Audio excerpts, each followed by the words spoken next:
How did you ensure your sister's pettiness backfired entirely on her? Can you imagine your own sister, someone who's supposed to love you, going to extreme lengths to completely derail your biggest opportunity?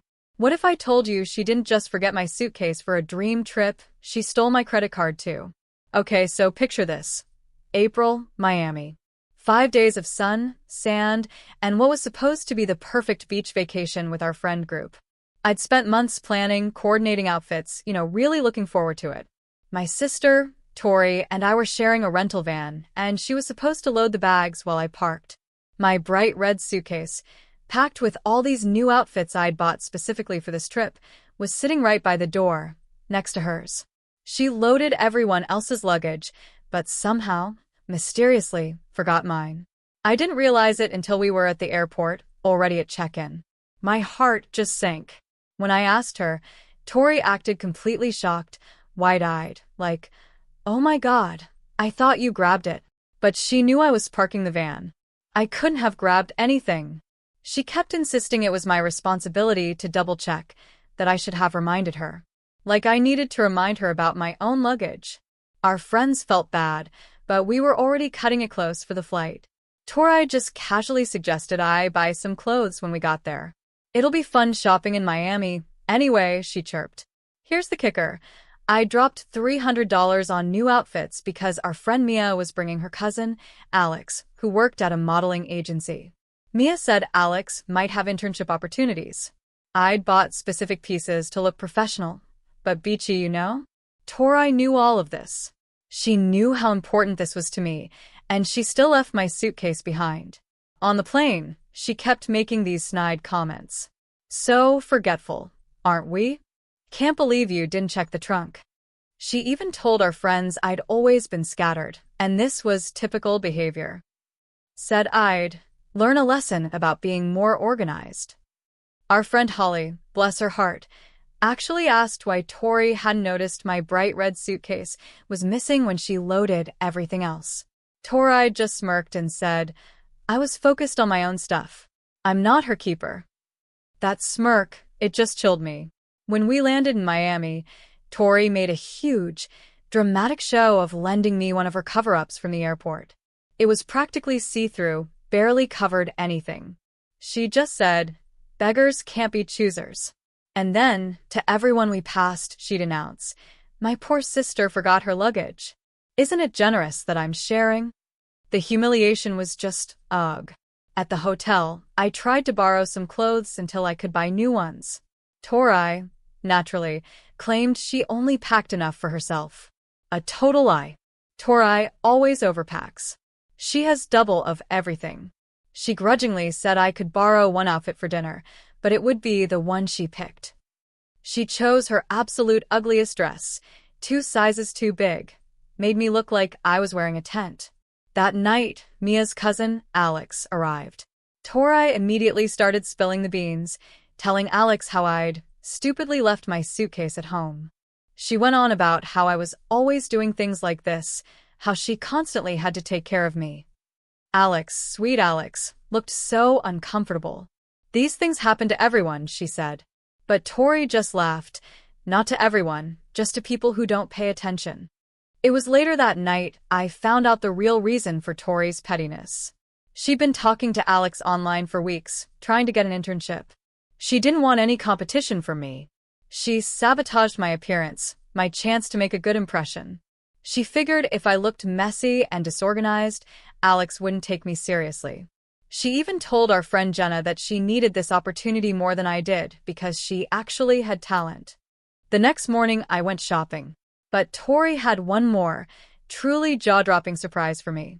While I was sleeping, she'd borrowed my credit card from my wallet and maxed it out on designer swimsuits and shoes for herself. When I tried to buy clothes, my card was declined. Declared invalid. Tori feigned innocence. "Oh, I thought you said I could use it." Then she offered me $50 for my inconvenience. $50 in Miami bought me one cheap sundress from a tourist shop. That's when it clicked. That's when I decided Tori needed to learn what it felt like to be sabotaged. I started small. While Tori was in the shower, I borrowed her phone. I sent a message to Alex from Tori's account, saying Tori thought Alex's agency was just a stepping stone, that she was only interested in using the connection to get to bigger agencies. I wrote that Tori had called the agency small time compared to where she really wanted to work. Then, with a cold, hard satisfaction, I deleted the message from Tori's sent folder. Next, I went for her carefully planned outfits. Tori was obsessive about her clothes, everything organized by day and activity. Shoes and accessories matched perfectly. I took Monday's top and put it with Thursday's bottom. I mixed all her shoes into different bags. I tangled her jewelry. When she finally got dressed, nothing matched. She couldn't find complete outfits. She looked ridiculous in clashing patterns and mismatched shoes. While Tori was frantically trying to fix herself, I had a quiet conversation with Alex. I explained, in a calm voice, how my sister had deliberately left my luggage and then, to really twist the knife, maxed out my credit card. All because she felt threatened. Alex looked appalled. She said that kind of behavior showed terrible character, that she could never work with someone who sabotaged family for personal gain. My heart pounded with a mix of fear and a strange, dark triumph. Later, at the beach photo shoot Mia had arranged, Tori showed up in clashing colors. She literally looked like someone who got dressed in the dark. I bit my lip to keep from smiling. Her bright orange top screamed at her purple striped pants. The photographer kept squinting, like he was trying to solve a puzzle. Mia covered her mouth, fighting a laugh. One of Tori's sandals was white with silver buckles, the other tan with gold straps. Every time she shifted, the difference just screamed. The photographer cleared his throat, suggesting she might want to change into something that matched better. He was polite, but you could tell he thought it was a disaster. Just then, Alex walked down the path and she stopped dead. Her eyebrows shot up so fast, I thought they'd fly off her face. She stared at Tori's outfit like she couldn't believe what she was seeing. Tori's face turned crimson, but she tried to play it cool. She babbled about an experimental look, mixing unexpected patterns to create visual tension. Her voice was shaking, and she kept tugging at the orange top. Alex just nodded slowly, saying nothing. The other girls exchanged glances. When the photographer again gently suggested a change, Tori's face went from red to ghostly white. She practically ran back to the hotel, her mismatched sandals kicking up sand. I watched her drop everything from her beach bag trying to find her room key, then race away. I knew she was going to tear her suitcase apart. As soon as Tori was gone, I casually drifted over to Alex and Mia. My voice was light, a little worried, like a genuinely concerned sister. I mentioned Tori had been acting really strange this whole trip. Alex turned to me, and I kept my face blank, full of sisterly concern. Mia nodded, confirming Tori seemed stressed. I agreed. Something's definitely off with her lately. Alex then asked me directly about my luggage. I took a breath and told her the truth about how Tori was supposed to load the bags, how mine was right there, how Tori knew I was parking the van. I explained how Tori insisted it was my fault. Holly and Jenna had drifted closer, listening intently. When I mentioned the credit card, Jenna's eyes went wide, and Holly shook her head. They were seeing a pattern. I didn't have to play the victim. The facts did it for me. Tori returned about 15 minutes later, wearing a decent navy blue sundress, but her hair was a mess from running, and she radiated pure, furious energy. She looked right at me, an expression that could melt steel. I knew then. She knew I had mixed up her clothes. She didn't say anything, but her jaw was clenched so tight, I thought her teeth might crack. The rest of the photo shoot was painful. Tori was stiff, her smile forced. You could see the anger and embarrassment all over her face. For a tiny second, I almost felt bad. Then I remembered the suitcase. After pictures, we went to a beachfront restaurant. Tori sat at the complete opposite end of the table from me, whispering to Jenna, who looked increasingly uncomfortable. We'd barely ordered when Alex touched my arm. "Can I talk to you privately?" My stomach dropped. I followed her, my hands sweating. We walked to the railing. Alex's face was serious. "I got a really strange message from Tori last night." My heart hammered. This was happening sooner than I expected. What did it say? I asked, feigning confusion. Alex pulled out her phone. Tori apparently called my agency small time and said she was only using it as a stepping stone. My face felt hot. I stared at the words I'd written, pretending to be her. Alex studied my face. It didn't sound like the Tori I've been talking to. My heart raced. This was my chance. But I was too deep in. I shrugged. Maybe she was drinking? Alex nodded slowly. Possible, but still weird. I kept my face neutral. My sister can be really competitive. Sometimes she says things she doesn't mean when she feels threatened. Alex opened her mouth, but her eyes shifted behind me. Tori was walking towards us, a storm brewing on her face. "What are you two talking about in private?" she demanded, her voice loud, attracting glances. I tried to say nothing important, but Tori cut me off. "I know you're talking about me." She asked Alex directly what I'd been saying. Her aggression made her look paranoid, guilty. My almost pity for her vanished. Tori kept pushing, her voice getting louder. Alex, looking increasingly uncomfortable, held up her phone and showed Tori the message. "Did you send this last night?" Tori's face went paper white. She stared at the screen, her eyes darting back and forth. "No, I never sent that," she insisted, voice rising in a panic. "Someone must have gotten into my phone." Then she looked at me, pure hatred in her eyes. The accusation hung heavy in the air. Our friends, sensing the drama, started to gather. Reagan asked what was going on. Jenna touched Tori's arm. Holly stared at me. Mia looked stressed. This trip was supposed to be fun. Tori grabbed the phone, frantically scrolling through her sent messages. But I'd deleted it. She couldn't find it. Confusion turned to rage. "I would never say those things about your agency, Alex. I respect your work." Her voice was shaking. "Someone accessed my phone, and each time she said it, she glared at me." Alex said she needed time to think about the internship. She walked away. I watched her go, and a cold dread settled over me. My revenge, it might have messed things up for me too. I'd been so focused on making Tori look bad, I hadn't thought about how Alex would see me. Now, Alex probably thought we were both dramatic and unprofessional. Tori was still staring at her phone, tears welling up. Lunch was agonizingly awkward. Nobody spoke. Back at the hotel, I barely closed my door before someone was pounding on it. "Tori." She pushed past me, screaming that I'd sent that fake message. I tried to deny it, but my acting was terrible. Guilt was written all over my face. She saw it. "You're just as manipulative as I am," she shrieked. And she was right. I snapped. I started yelling back, about the luggage, about her stealing my credit card. Every single thing she'd done. We screamed at each other in the hallway, not caring who heard. Petty and vindictive, she called me. Jealous and manipulative. I shot back. Doors opened. Guests stared. 2 security guards appeared, telling us to quiet down, or they'd move one of us. We both shut up, glaring. As soon as they left, Tori slammed her door. I sank onto my bed. Our friends had probably heard every word. They knew everything now. That night, dinner was painful. Mia looked disappointed. Tori wouldn't even look at me. I felt genuinely terrible for ruining the trip for everyone. Fiona tried to suggest going dancing, but no one had the energy. The silence was crushing. This trip, meant for memories, had become a 5-day war. Holly caught my eye, gesturing for me to talk outside. On the sidewalk, she asked, "Did you really send that message?" My stomach twisted.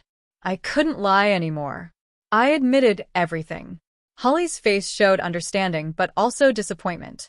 "I get why you did it," she said. But sending a fake message was still wrong. I tried to explain my anger, but Holly cut me off. She already knew. Then she told me something I didn't know. Tori had been talking badly about me to the group for months, saying I was always competing, that I thought I was better, that she had to constantly clean up my mistakes. My own sister, undermining me.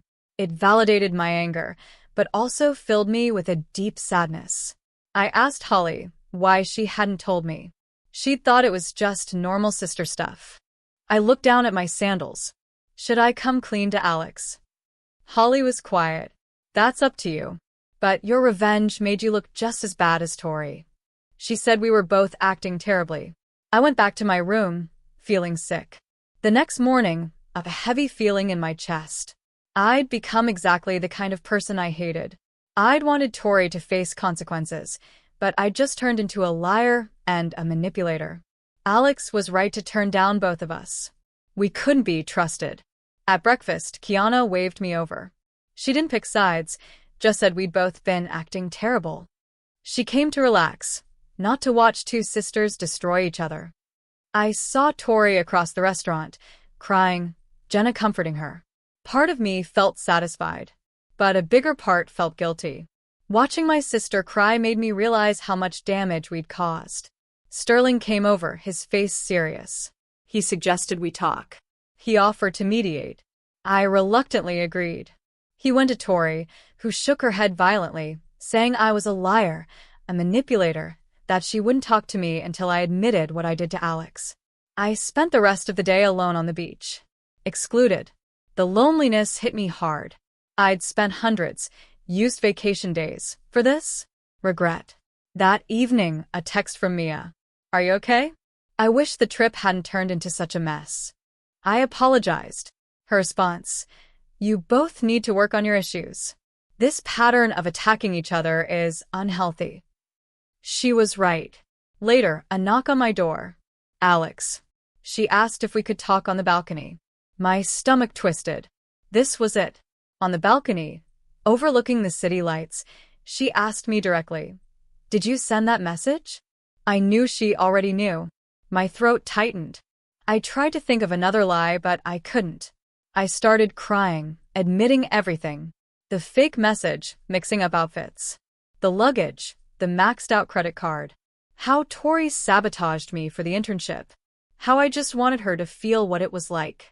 Alex listened, calm. When I finished, she was quiet, then said, I appreciate your honesty now. But the fact you were willing to sabotage your own sister for an internship shows bad character. She couldn't offer either of us opportunities. She said if Tori and I didn't fix our problems, we'd keep destroying chances for both of us. Then she left me, alone on the balcony. I'd wanted to teach Tori a lesson. Instead, I'd proven we were both terrible. I became exactly what I hated about my sister. I cried myself to sleep. The next morning, our last full day, I knew I had to apologize to the group. I couldn't fix things with Tori yet, but I could own my part. At breakfast, my heart pounded. I stood up. My voice shook, but I confessed. I was sorry for making the trip miserable. I admitted sending the fake message, mixing up Tori's outfits, wanting to make her look bad. Some looked at me with respect for being honest, others with disappointment.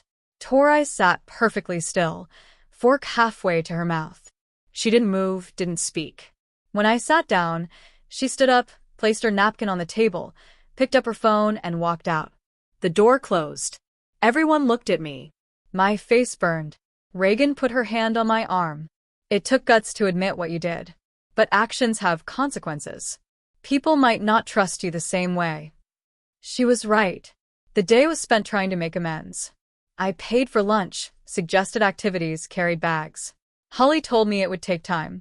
Tori spent the entire day with Jenna, laughing extra loud, posting photos like she was completely unbothered. She hadn't apologized for anything. She never would. It stung. She wanted me to know my confession hadn't affected her. That night, Mia organized a final dinner. The atmosphere was better, but the tension between Tori and me was thick. We sat at opposite ends. I ordered the cheapest thing, still dealing with my credit card. Tori ordered an expensive steak, acting like everything was perfect. Sterling tried to bridge the gap, but Tori would answer, looking at everyone but me. During dessert, Sterling made a toast about friendship and forgiveness. Everyone knew it was for us. Tori smiled, but her eyes were cold. She clinked glasses with everyone except me. It was a small thing, but it cut deep. Later, by the marina, Tori suddenly appeared beside me. Your apology to the group was nice, she said, looking at the water. but you still owe me a personal apology for the message." Her voice was calm, but sharp. I turned to her and apologized directly. For the fake message, for mixing up her outfits, for stooping to her level. Then I waited. For her apology. The silence stretched. She finally looked at me. "Okay." Then she walked away. Holly came over. "Tori admitted to me earlier, she left her luggage on purpose."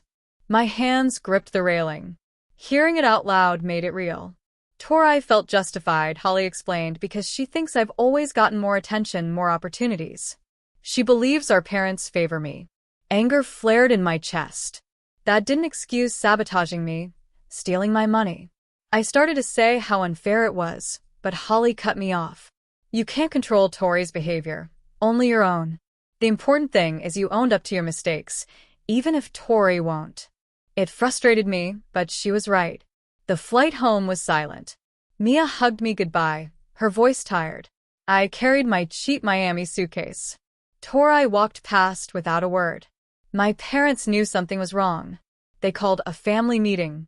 They weren't angry, just disappointed. We both tried to blame each other. Mom made us take turns. I told them everything. Tori admitted she left my luggage on purpose, but claimed I deserved it because I always got more attention. She admitted using my credit card, but said she thought it was okay. My dad said we needed professional help. Family therapy. We couldn't argue. In therapy, we struggled to find positive things to say. Mostly, we listed complaints. The therapist said our competitive dynamic had been building for years. Over months, we started to understand. Tori admitted feeling like I was the favorite. I admitted I never knew. We'd been so focused on competing, we never talked. The credit card company ruled in my favor. Tori had to pay me back. She was furious. 3 months later, things were better but still weird. We could be in the same room without fighting, even had normal conversations. Mia's birthday party. I was nervous, but Holly texted, saying everyone wanted to see me. At the party, Tori and I met eyes, a small nod. The party felt surprisingly normal. Holly said she was proud of me, that therapy showed growth. It made me feel lighter. Later, Tori and I stood by the food table. Quietly, she said, "Maybe we should try to stop competing over every single thing." I agreed. We probably won't ever be super close, but we can at least stop trying to destroy each other. She nodded, grabbed a cookie, and we stood there in a rare, peaceful silence. Driving home that night, I thought about Miami. The revenge felt good for 5 minutes. Then it just made everything worse. I'd become exactly like Tori, doing the same sneaky, mean things. It didn't fix anything, didn't make me feel better. We were both working on being less terrible. Our relationship was still complicated, probably always would be, but we were moving forward. The Miami trip taught me that becoming like the person who hurt you just means everyone loses. Sometimes, the best revenge is just being better than that. So, I want to know, if you were in my shoes after everything, what would you have done? Have you ever had to deal with this kind of betrayal? Share your thoughts below. I'm really curious to hear them.